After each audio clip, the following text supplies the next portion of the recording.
नमस्कार, देश की बात में हाजिर हैं। उत्तर प्रदेश में चुनाव करीब आते जा रहे हैं और नेताओं के अपने इलाके में दौरे बढ़ रहे हैं। सुबह हापुड़ इलाके का एक वीडियो सामने आया है, जहां गांव में मीटिंग करने पहुंचे गढ़ के विधायक कमल मलिक को गांव वालों ने खरी खरी सुनाई। अब मीटिंग जब हो रही थी तो गांव वाले खड़े भी हो गए। गलियों में भरे पानी में बीजेपी के विधायक को जबरदस्ती चलवाया गया। वीडियो सोशल मीडिया पर वायरल भी हो रहा है। तो ये खबर का एक पहलू है। अब देश की बात में हमारे साथ हैं कमल मलिक, जो गढ़ के विधायक हैं, जिनको आप इस वीडियो में देख रहे हैं। बहुत बहुत धन्यवाद कमल जी जुड़ने के लिए। आप ये बताइए मलिक जी कि हुआ क्या था वहां पर जब आप पहुंचे गांव में। हाँ, तो निधि जी, मुझे तो अच्छा लगा कि आप मेरी बहन का नाम भी निधि है, इसलिए आपने कहा, उन्होंने बताया कि निधि जुड़ेंगी तो मैं निधि से निश्चित रूप से बात करूंगा। और आप दिल्ली से हैं, तो दिल्ली के पास में गढ़मुक्तेश्वर है। कभी आए गढ़मुक्तेश्वर आप? जी। अच्छा, गढ़मुक्तेश्वर गंगा मैया का धाम है, गढ़मुक्तेश्वर है ये। और शंकर भगवान के जो गण थे, जब सृष्टि का प्रारंभ हुआ, उनकी मुक्ति का केंद्र है, इसलिए गढ़मुक्तेश्वर कहा जाता है। तो मैं यहाँ, ये सावन का महीना है और सावन में मैं यहाँ पदयात्रा कर रहा हूँ अपनी विधानसभा की।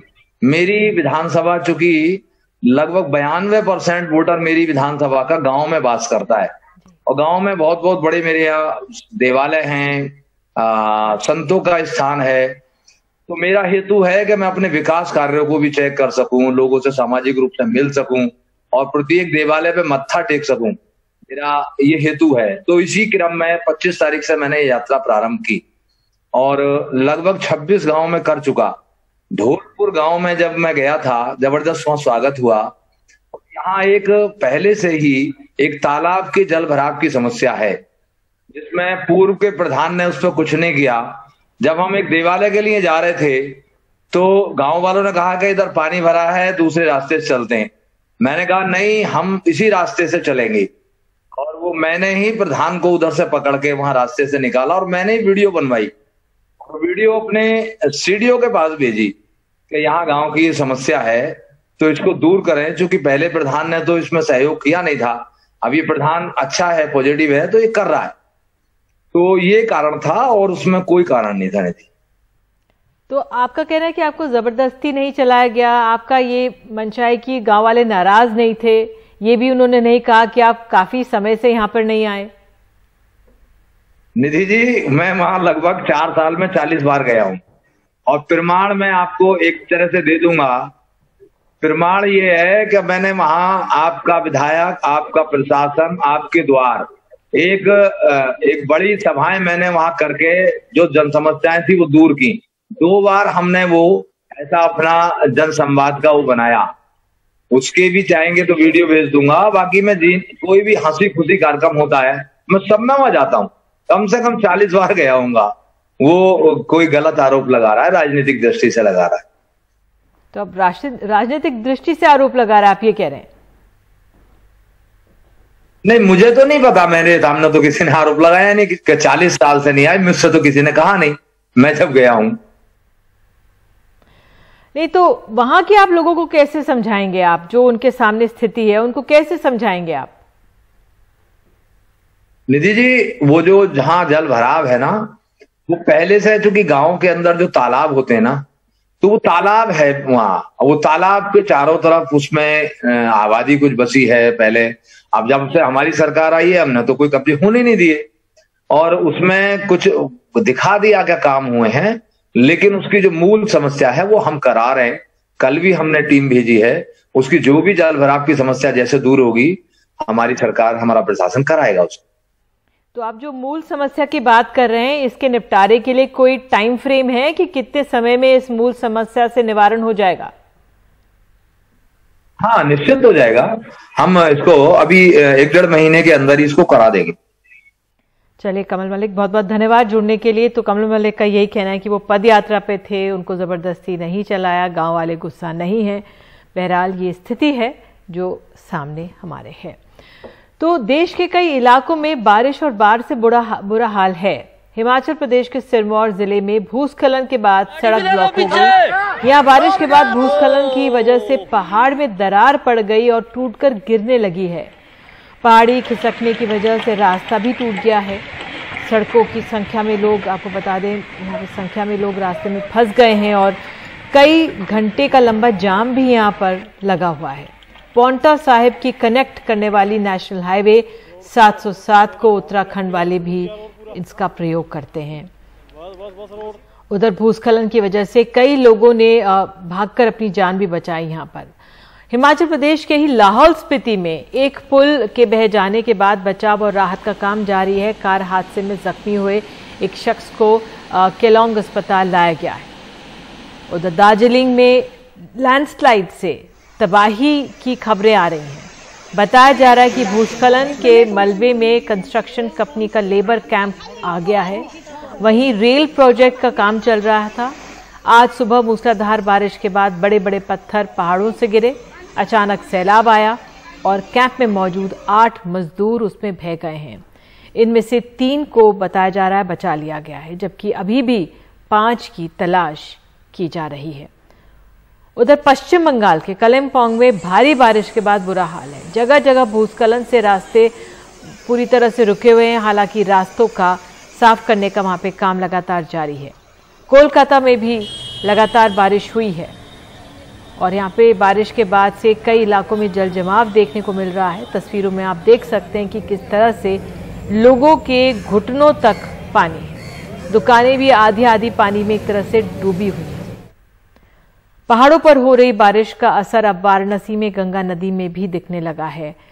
वहाँ का जो रत्नेश्वर मंदिर है वो एक तरह से पानी में, गंगा में पानी इतनी तेजी से बढ़ रहा है कि घाटों की सीढ़ियों और मंदिर डूबने लगे। मशहूर रत्नेश्वर मंदिर में भी पानी घुस गया है। पानी बढ़ने से न सिर्फ नाविक परेशान है बल्कि किनारों के आसपास रहने वाले लोग भी चिंतित हैं। पिछले 24 घंटे में गंगा का पानी तकरीबन 4 से 5 फुट तक बढ़ गया है।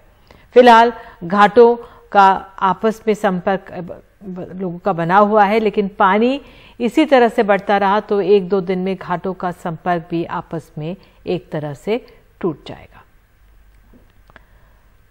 उधर दिल्ली में यमुना नदी का जलस्तर खतरे के निशान से पार हो गया है। खतरे का निशान 205.33 मीटर है और आज 11 बजे यमुना का जलस्तर इसी को पार कर गया है। दोपहर 2 बजे जलस्तर 205.44 मीटर पर पहुंच गया था। दिल्ली में भी हम देख सकते हैं किस तरह से मूसलाधार बारिश हो रही है और कोशिश करेंगे हम अपने सहयोगी शरद शर्मा से बात करने की, क्योंकि वाकई में जो स्थिति है बहुत ही चिंताजनक बनी हुई है। जिस तरह से हिमाचल प्रदेश और तमाम जगह से भूस्खलन की खबरें आ रही हैं और जो रिहायशी जानते हैं कि कोरोना के दौर में जिस तरह से कोरोना की दूसरी लहर थमी और तमाम लोग पर्यटक के तौर पर इन पहाड़ी इलाकों में जा रहे हैं, तो सतर्क रहने की जरूरत है। मुझे बताया जा रहा है शरद शर्मा दिल्ली का हाल बताने के लिए हमारे साथ फोन लाइन पर जुड़ गए। शरद, तो फिलहाल दिल्ली की क्या स्थिति है? यमुना में जो पानी है जलस्तर खतरे के निशान से ऊपर चला गया है। सुबह 11 बजे दिल्ली में जो यमुना का जलस्तर है जो 205.33 मीटर का खतरे का निशान है, सुबह 11 बजे यमुना का जलस्तर उस खतरे के निशान को पार कर गया था और उसके बाद से लगातार हर घंटे की जो अपडेट आ रही है उससे पता चल रहा है कि लगातार जो जलस्तर है जो खतरे के निशान के एक बार पार गया उसके बाद लगातार वो बढ़ता जा रहा है। अभी जब हम बात कर रहे हैं तो ये 205.50 मीटर पहुंच गया है और अभी ये बताया जा रहा है कि थोड़ी राहत की बात ये जरूर है कि सुबह जिस तेजी के साथ हरियाणा के हथनीकुंड बैराज से पानी छोड़ा जा रहा था उसमें जो मात्रा है वो कुछ कम जरूर हुई है, लेकिन अभी भी चिंता इसलिए बनी हुई है क्योंकि जलस्तर जो है वो लगातार बढ़ रहा है। बेशक दिल्ली भी जिस तरह से आगे उसके पास पानी आ रहा है, दिल्ली भी आगे उस पानी को छोड़ दे रहा है, लेकिन अगर ये लगातार जो जलस्तर है इस तरह से बढ़ता रहा, पीछे हरियाणा भी इसी तरह छोड़ता रहेगा तो फिर दिल्ली के अंदर दिक्कत हो सकती है। खासतौर से हमें ये ध्यान रखना होगा कि ये जो बढ़ोतरी हुई है ये इतनी अचानक हुई है कि 12 जुलाई को हम ये रिपोर्ट कर रहे थे कि यमुना सूख गई है और आज 30 जुलाई को अचानक से यमुना के अंदर इतना पानी आ गया है कि हमें ये रिपोर्ट करना पड़ रहा है कि यमुना खतरे के निशान के ऊपर चली गई है। तो जो खतरे का निशान है उससे ऊपर है तो तब तक खतरा तो बना ही हुआ है, लेकिन 207 मीटर के आसपास एक निशान आता है। यमुना में 3 लेवल बनते हैं। पहला वार्निंग लेवल है जो सुबह क्रॉस हो गया, उसके बाद फिर खतरे का निशान है वो भी सुबह ही क्रॉस हो गया है। अब हाई फ्लड यानी कि बाढ़ की घोषणा वाला जो स्तर है वो अभी बचा हुआ है। अगर वो स्थिति आती है तो और स्थिति दिल्ली के अंदर खराब हो सकती है। फिलहाल हालात कंट्रोल में है, लेकिन जलस्तर जो है यमुना का वो लगातार बढ़ रहा है। जी, बहुत बहुत धन्यवाद इस जानकारी के लिए शरद। और देश की बात में वक्त है एक छोटे से ब्रेक के बाद आपको ले चलेंगे बिहार। वहां के कटिहार में मेयर की सरेआम हत्या से इलाके में दहशत है।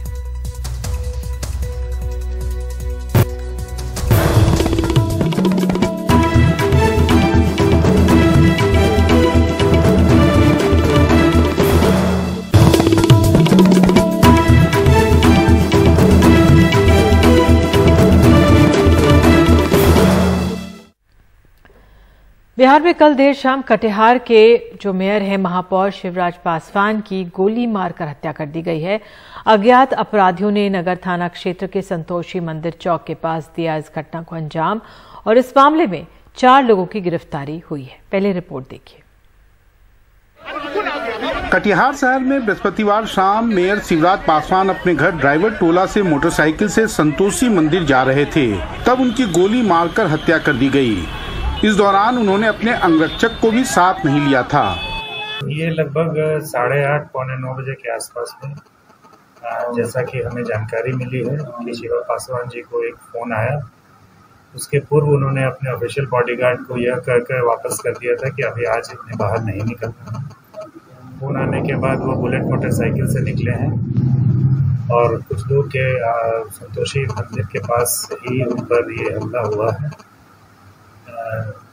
अज्ञात लोगों ने हमला किया, 3 गोलियां उनके सीने में लगी हैं और कटिहार मेडिकल कॉलेज ले जाने के क्रम में ही उनका देहांत हो गया है। मृतक शिवराज पासवान की कटिहार में एक तेज तर्रार नेता के रूप में पहचान थी। हाल में लोक जनशक्ति पार्टी के अध्यक्ष चिराग पासवान उनके घर भी गए थे। इस मामले की संवेदनशीलता को देखते हुए पुलिस ने त्वरित कार्रवाई करते हुए एफआईआर में दर्ज 11 लोगों में से 4 लोगों को अब तक गिरफ्तार भी कर लिया है। प्राथमिकी दर्ज हुई 11 आदमी के पर नेम्ड एफआईआर हुआ है, जिसमें 4 अभियुक्त पकड़े गए और भी अभियुक्त शाम तक पकड़े जाएंगे और 4 अभियुक्त जो पकड़ाएंगे उनके बयान से और भी तथ्य उभर के सामने आ रहा है, उसे फर्दर कार्रवाई करेंगे हम लोग। इस घटना की गूंज आज बिहार विधानसभा में भी सुनाई दी। जब थाने बिकने लगते हैं, जब तबादले में पैसों का खेल होने लगता है, तो भ्रष्टाचार और क्राइम एक साथ जुड़ जाता है। जब भ्रष्टाचार और क्राइम एक साथ जुड़ जाएगा तो जो क्रिमिनल्स हैं उनके ऊपर अंकुश खत्म हो जाएगा। देखिए, बिहार देश के सभी राज्यों की तुलना में लॉ एंड ऑर्डर में बहुत बेहतर स्थिति में है, लेकिन इतना बड़ा राज्य है, जो भी घटना घटी दुर्भाग्यपूर्ण है और आप ये निश्चिंत रहिए कोई अपराधी बचकर नहीं जाएगा। ये राजद का जमाना नहीं है कि एफआईआर दर्ज नहीं होता था, अपराधी भाग जाते थे, कोई अपराधी बचेगा नहीं। फिलहाल राज्य सरकार का यही कहना है कि अपराधियों की पहचान कर ली गई है और सबको गिरफ्तार कर स्पीडी ट्रायल कराया जाएगा। कटिहार से श्याम और पटना से कैमरामैन हबीब अली के साथ मनीष कुमार, एनडीटीवी इंडिया के लिए। और मनीष कुमार हमारे साथ मौजूद है। मनीष, जिस तरह से आप ही बता रहे हैं कि उभरता हुआ राजनीति में उभरता हुआ ये चेहरा थे, इस हत्या के पीछे कई सवाल उठ रहे होंगे, क्या कयास लग रहे हैं वहां पर? देखिए, शुरू में इस हत्या के कई सारे कारण बताए जा रहे थे, लेकिन पुलिस का अब कहना है कि ये जो पूरा मामला है ये राजनीतिक हत्या का मामला नहीं है, बल्कि कुछ निजी ऐसे जो रंजिश थी उसका ये परिणाम है। और उनका कहना है कि क्योंकि जो मृतक हैं शिवराज पासवान, वो जमीनों का कारोबार करते थे और कुछ वो स्थानीय स्तर पर भी पंचायत किया करते थे। लोगों के बीच में कोई विवाद हो गया तो उसके बीच में मध्यस्थता करने का ये जो उनकी हत्या हुई है वो उसी का परिणाम है। चूंकि परिवार वालों ने तुरंत जो है नामजद लोगों के खिलाफ 11 लोगों को नामजद किया है और उसके बाद पुलिस ने तत्काल जो लोग कटिहार में मौजूद थे उन आरोपियों को गिरफ्तार भी किया है। पुलिस का कहना है कि जो पूरे मामले का उद्भेदन है वो कल तक वो कर लेंगे, लेकिन हाँ, ये जो पूरी जांच है वो सही दिशा में जा रही है और उनका दावा है कि इसका राजनीति से कोई लेना देना नहीं है। निधि, बिल्कुल मनीष, बहुत बहुत धन्यवाद। अगर राजनीति से लेना देना नहीं है, ठीक है, और जल्द से जल्द जो अपराधी हैं पकड़े जाएं, यही होना चाहिए। बहरहाल अब मध्य प्रदेश से खबर है। मध्य प्रदेश विधानसभा में अब सदस्य पप्पू, फेंकू, बंटाधार, चोर, झूठा, मूर्ख जैसे शब्दों का प्रयोग नहीं कर पाएंगे। ऐसे कई असंसदीय शब्दों की सूची विधानसभा सचिवालय तैयार कर रहा है। 9 अगस्त से शुरू होने वाले विधानसभा के मॉनसून सत्र के पहले सदस्यों को ये सूची उपलब्ध कराई जाएगी। उनसे उम्मीद रहेगी कि इन शब्दों का इस्तेमाल कार्रवाई के दौरान ना करें।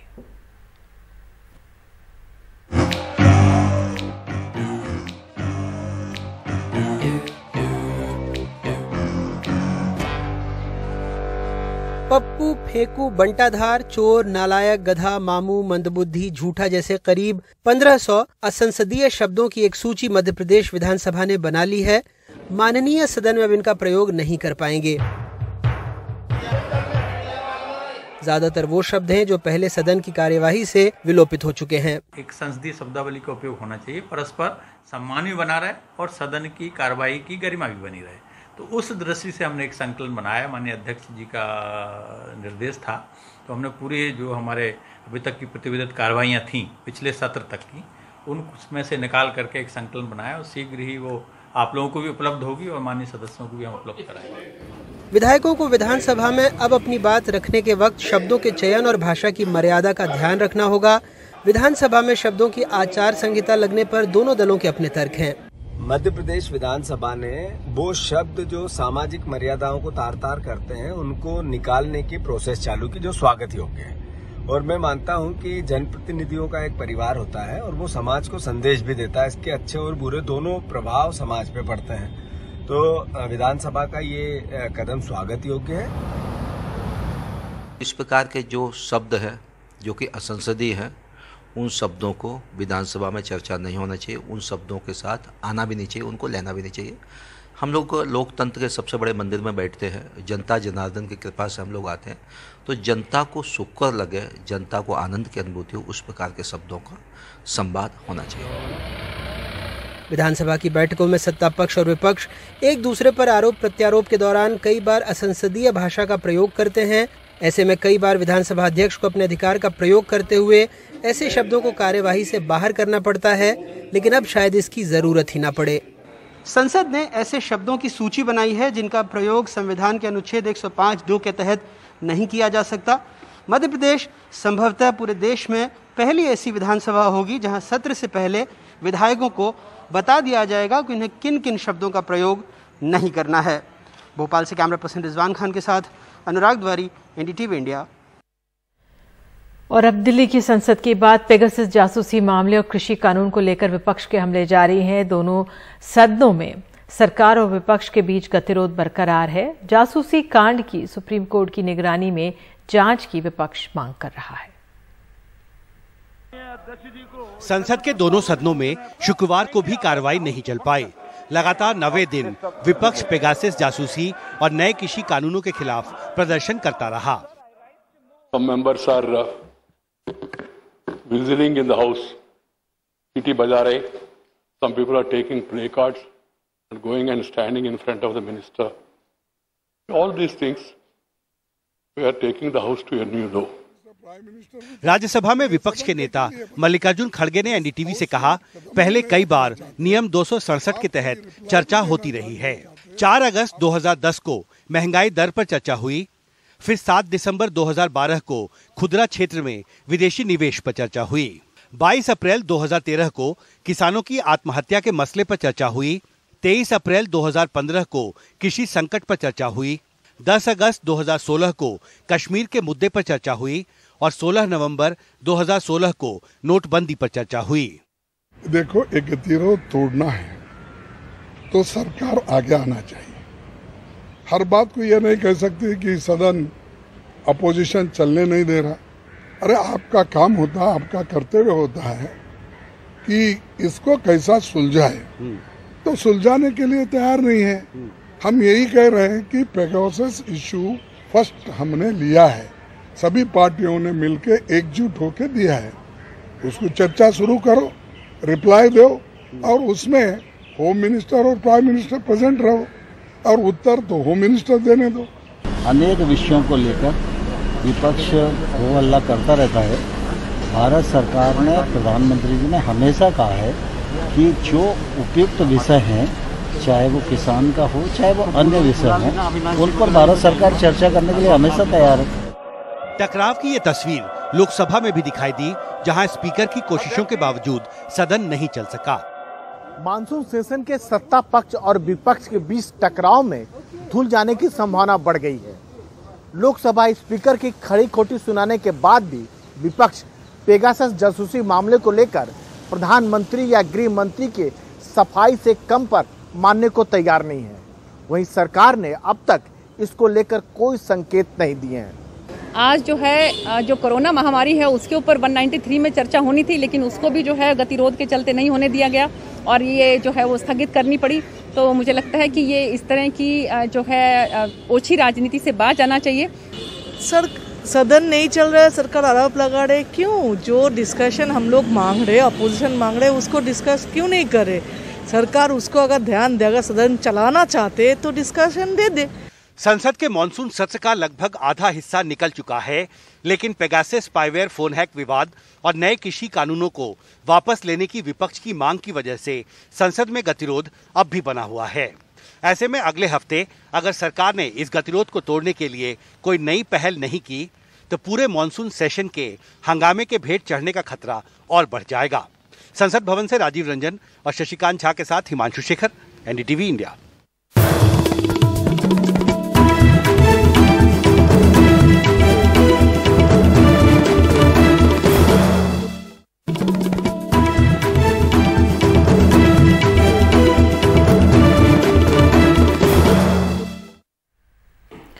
और अब खबर है मुंबई से। बिस्तर पर पड़े मरीजों और चलने फिरने में शारीरिक रूप से असमर्थ लोगों को घर पर जाकर कोरोना की वैक्सीन देने की योजना बीएमसी ने बनाई है। डोर टू डोर वैक्सीनेशन के लिए 4,466 लाभार्थियों के परिजनों ने बीएमसी के पास आवेदन दिया था।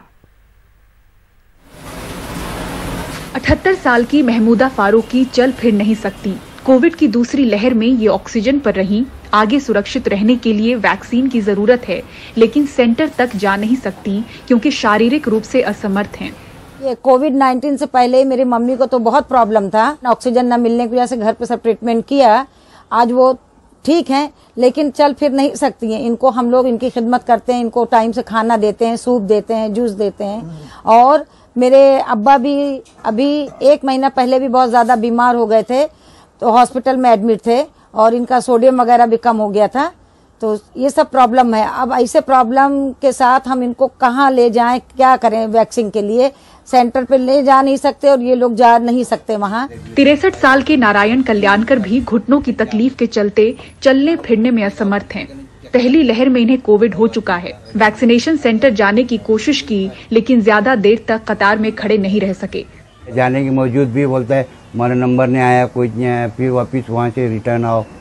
ये अपने भी जमता नहीं, भाग दौड़ में यही सब से अपना घर में बैठ। दोनों घुटने में दर्द है, चल नहीं सकते ज्यादा करके, और साथ चढ़ता है मेरा, ये हिसाब है मेरा। महाराष्ट्र सरकार के फैसले के बाद मुंबई में ऐसे 4,466 लोगों की सूची बीएमसी ने बनाई है जो बिस्तर पर पड़े हैं और चलने फिरने में असमर्थ हैं। इनको कोरोना की वैक्सीन घर पर जाकर देने की योजना है। ट्रायल शुक्रवार से शुरू हो चुका है। प्रायोगिक तौर पर सफल होने के बाद अगस्त से डोर टू डोर वैक्सीनेशन अभियान शुरू किया जाएगा। इसके लिए निजी संस्था प्रोजेक्ट मुंबई का सहयोग बीएमसी ले रही है। विशेषज्ञों के दिशा निर्देशानुसार इनको कोवैक्सीन दी जाएगी। नियम के मुताबिक इन्हें कम से कम 6 महीने से बिस्तर पर पड़े होने का चिकित्सा प्रमाण पत्र दिखाना होगा। विशेषज्ञों की टीम की अगुवाई में टीकाकरण किया जाएगा। अपने घर पर ही वैक्सीन लेने के लिए पहले अपनी पूरी जानकारी covidvax2bedridden@gmail.com पर ईमेल के जरिए भेजनी होगी। मुंबई वासी फैसले का स्वागत कर रहे हैं। बहुत सुंदर, बहुत ही इसका स्वागत करने योग्य कदम है महाराष्ट्र गवर्नमेंट का। और हमारे हिसाब से तो लगभग सभी को वैक्सीन लेना चाहिए। जो तमाम तरह की भ्रांतियाँ फैलाई गई थी वो सभी सारी चीज़ें गलत है। गवर्नमेंट अगर कुछ करती है जनता के लिए तो जनता को भी वो चीज़ समझना चाहिए। बहुत गवर्नमेंट ने अच्छा स्कीम निकाला है। यानी जो एजेड लोग होते हैं उनको चलना मुश्किल हो जाता है, लाइन बीन लगाना पड़ता है, उसके लिए अच्छा स्कीम है। इन फैसलों के बीच आंकड़े बताते हैं कि टीकाकरण की रफ्तार मुंबई में जून की तुलना में जुलाई में 23% धीमी पड़ी है। तीसरी लहर की आहट भांपता महाराष्ट्र ज्यादा से ज्यादा टीके की मांग लगातार उठा रहा है। मुंबई से पूजा भारद्वाज, एनडीटीवी इंडिया। तो सीबीएसई बोर्ड ने 12वीं कक्षा के नतीजे दोपहर 2 बजे आज घोषित किए हैं और इस साल की परीक्षाओं में 99.37% बच्चे पास हुए हैं। आपको बता दें कि कोरोना के चलते इस साल बोर्ड परीक्षाएं रद्द कर दी गई थी और सीबीएसई ने एक विशेष फॉर्मूले के तहत मूल्यांकन कर नतीजे घोषित किए हैं। शुक्रवार सुबह सीबीएसई ने बड़े फिल्मी अंदाज में घोषणा की कि आज 12वीं के नतीजे घोषित किए जाएंगे। इसके बाद बच्चों में उत्साह और उत्सुकता दोनों नजर आए। सीबीएसई ने एक विशेष फॉर्मूले के तहत मूल्यांकन कर नतीजे घोषित किए हैं। मूल्यांकन के लिए सीबीएसई ने 40% प्लस 30% प्लस 30% का एक फॉर्मूला तैयार किया था। 40% वेटेज 12वीं कक्षा के यूनिट टेस्ट, मिड टर्म परीक्षा, प्री बोर्ड एग्जाम को मिले अंकों को दिया गया। 30% वेटेज 11वीं कक्षा के फाइनल एग्जाम के नंबरों को दिया गया और 10वीं कक्षा के 5 विषयों में से 3 विषय जिनमें बेहतर अंक हैं उनका वेटेज 30% रखा गया। इस साल भी लड़कियों ने लड़कों से बेहतर प्रदर्शन किया। 12वीं की परीक्षा में 99.37% छात्र सफल हुए। 99.67% लड़कियां और 99.13% लड़के। केंद्रीय विद्यालय के 100% छात्र पास हुए। 10% छात्रों ने 90% से अधिक और 5.37 छात्रों ने 95% से अधिक अंक प्राप्त किए। लेकिन ज्यादातर छात्र मूल्यांकन से संतुष्ट नजर नहीं आए। जो उम्मीदें थी उसके हिसाब से तो रिजल्ट हमारा खराब रहा है, क्योंकि ज्यादा के लिए कहेंगे नहीं, हमारी 80+ की उम्मीदें थी, तो उस हिसाब से हमारा रिजल्ट आया नहीं है। I got my results today and... मैंने इससे बेहतर की उम्मीद की थी। अच्छा होता अगर सीबीएसई ऑनलाइन परीक्षाएं कराता। If CBSE would have taken the exams offline or online. वहीं शिक्षक संतुष्ट नजर आए। ऐसा रिजल्ट ना कभी पहले आएगा और हम ऐसा चाहेंगे कि इस तरह का रिजल्ट कभी ना ही आए भविष्य में, तो सभी के लिए अच्छा होगा। सभी ने बहुत मेहनत की। एजुकेशन फ्रेटर्निटी के लिए एक सैल्यूट करना चाहेंगे, जिन्होंने बहुत ही कम समय में इस रिजल्ट को तैयार करने में एक पूरे चैलेंज की तरह से उसको लिया और वो रिजल्ट आज हमारे सामने है।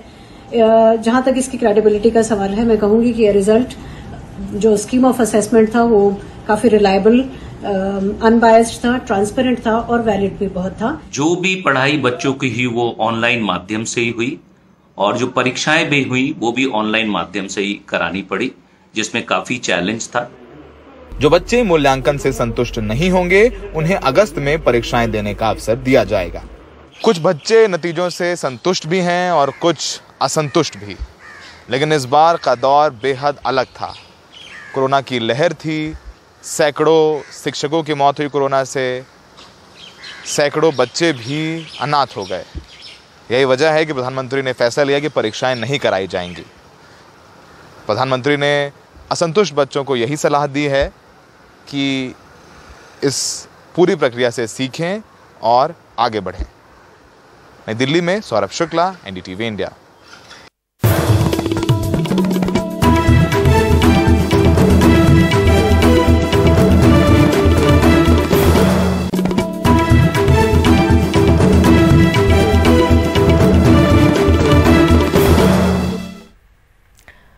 टोक्यो ओलंपिक में पीवी सिंधु बैडमिंटन के सेमीफाइनल में पहुंच गई हैं। उन्होंने पूर्व वर्ल्ड चैंपियन यामागुची को हराया है।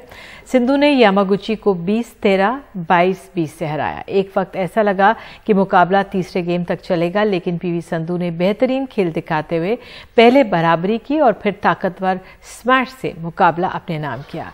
इससे पहले एक तरफा प्री क्वार्टर फाइनल मुकाबले में डेनमार्क की मिया ब्लिंडफेल्ड को सीधे गेम में हराकर उन्होंने अंतिम 8 में जगह बना ली थी।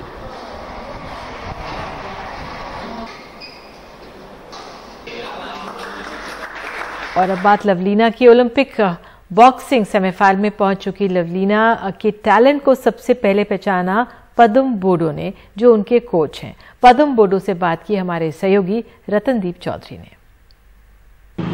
लवलीना बुरागोहाई ने आज एक हिस्ट्री क्रिएट किया है असम के लिए, पूरे देश के लिए। आप उनके कोच हैं, आप उनके पहले कोच रहे हैं। इस वक्त आपका फर्स्ट रिएक्शन क्या है, क्या महसूस हो रहा है? मेरे को आज खूब ही अच्छा लग रहा है, क्योंकि मेरा स्टूडेंट ने आज ओलंपिक में मेडल लेने के लिए ये ब्रॉन्ज मेडल का दावेदार हो गया।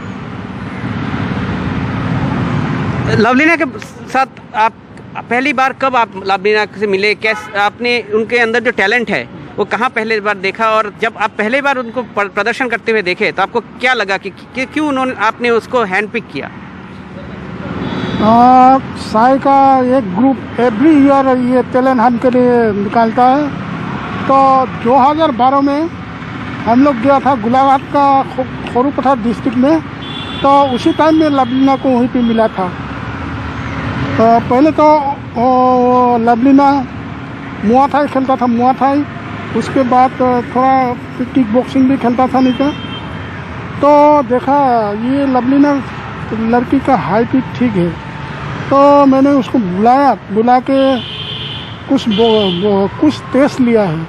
टेस्ट लेके देखा तो ये बॉक्सर बन सकते हैं, तो उसलिए हम लवलीना को वहीं पे सिलेक्शन लेटर गुवाहाटी साई के लिए दे दिया। ओलंपिक में जाने के पहले आप उनसे मिले या फिर अभी भी उनसे बात हो रही है ओलंपिक के बीच आपके साथ? अभी तो बात नहीं हो रहा है क्योंकि वो मोबाइल नंबर नहीं है मेरे पास। तो जाने से कुछ दिन पहले बात हुआ था मेरे से। मैंने बोला चिंता मत करो, जाओ आराम से जाओ, खेल के मेडल लेके आओ। आप ये टी शर्ट पहने हुए हैं, यहाँ पे लिखा है go for glory Lovlina, semifinal में पहुँच गई हैं। क्या आशा है आपको आपके स्टूडेंट से? आज जैसे खेला है उसी हिसाब से खेलने से ओलंपिक के लिए पक्का गोल्ड मेडल लेके आएगा।